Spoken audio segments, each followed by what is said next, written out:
本当に、もしその時、私に、いや、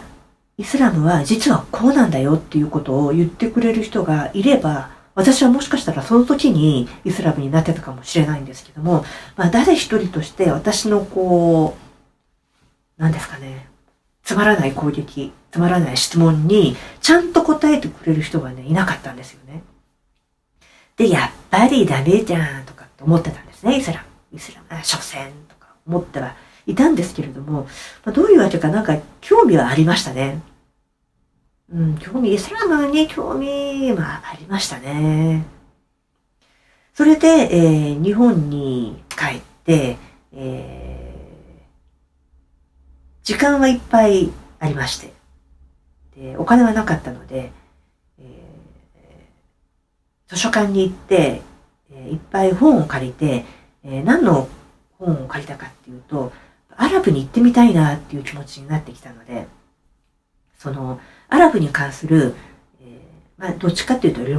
旅行書から文化論みたいな本を、読み始めたんですね。その当時そんなに本がなかったので、アラブに関して。で、あるのが、エジプトとかですよね。旅行っていうことで。で、エジプト読んで、行きたいなとか思いながら。で、エジプト読んで、他にどこがあったかな、ヨルダンとかあったかな、いろんな国のものを読み始めるとですね、どこにも共通して書かれていることに気がつき始めるんですね。それが、例えば、エジプト人はこういうところがある。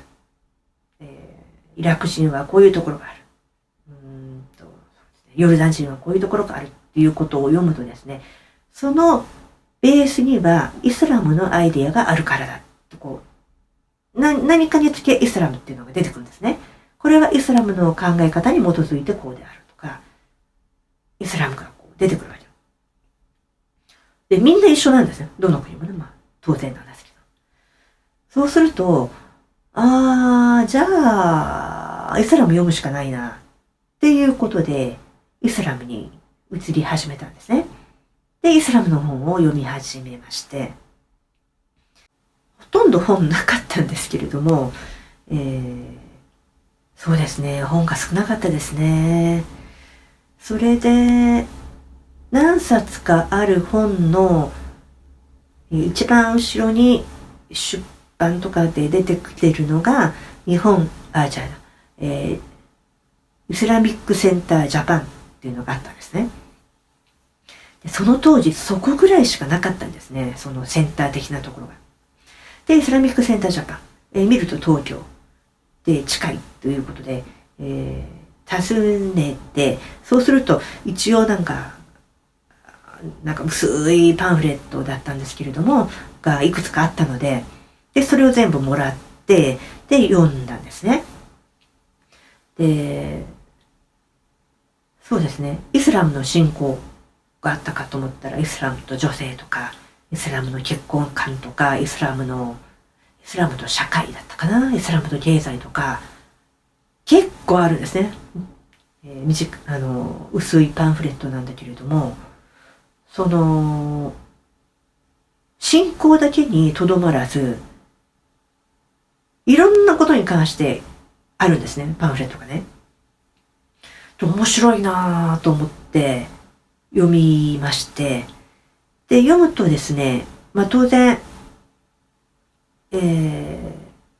わかんないところが出てきて、で、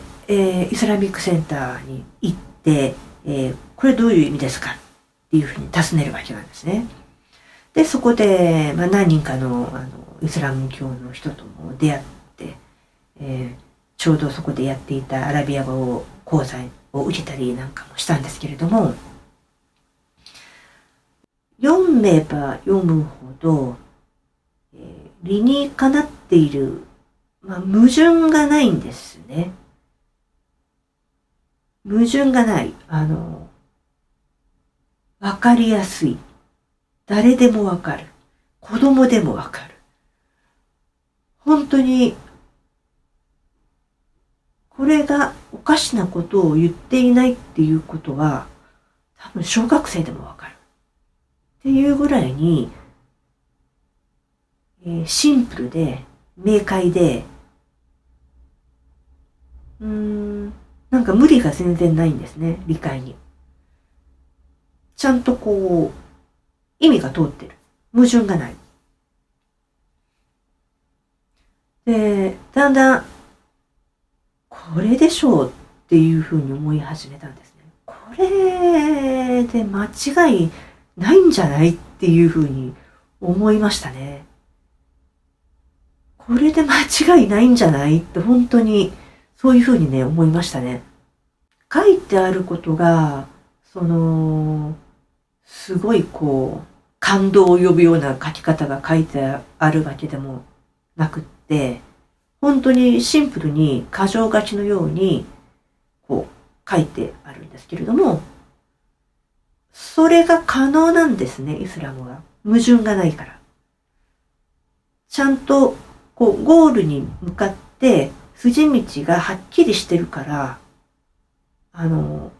いてることに無理があるわけがないんですよね。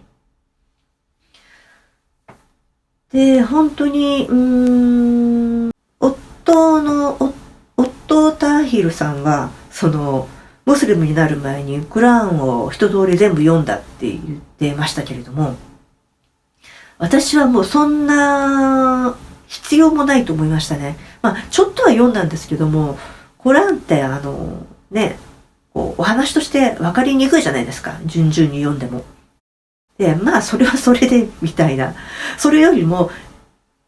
もうその必要もないぐらいに、これ間違いないでしょっ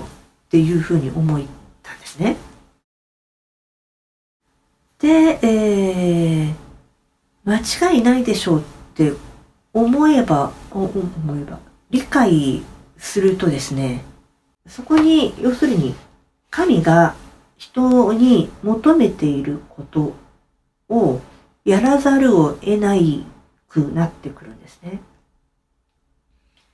神がわざわざ人間のために、人間にとっていいことのために、いい情報をくれてるわけなんですよね。神がこうしなさい、ああしなさいって言っていることは、すべからず人間のためにいいことなんです。そうしたら、もう、やらない手はない。もったいない。だから、こうしなさい、ああしなさいっていう明確なことっていうのは、すごくやりたくなってきたんですね。で、まあ、わかりやすいことで言うと、豚肉は食べなくてもいいでしょう。他にもね、肉はあるんだし。お酒も他に美味しい飲み物はあるし、まあお酒は別になくてもいいよねっていう風になってきたんですね。で、だんだんその自分の生活っていうのが変わってきて、それで、礼拝したくなってきたんですね。それで、それこそイスラミックセンター発行の冊子を見ながら、礼拝を始めたわけなんです。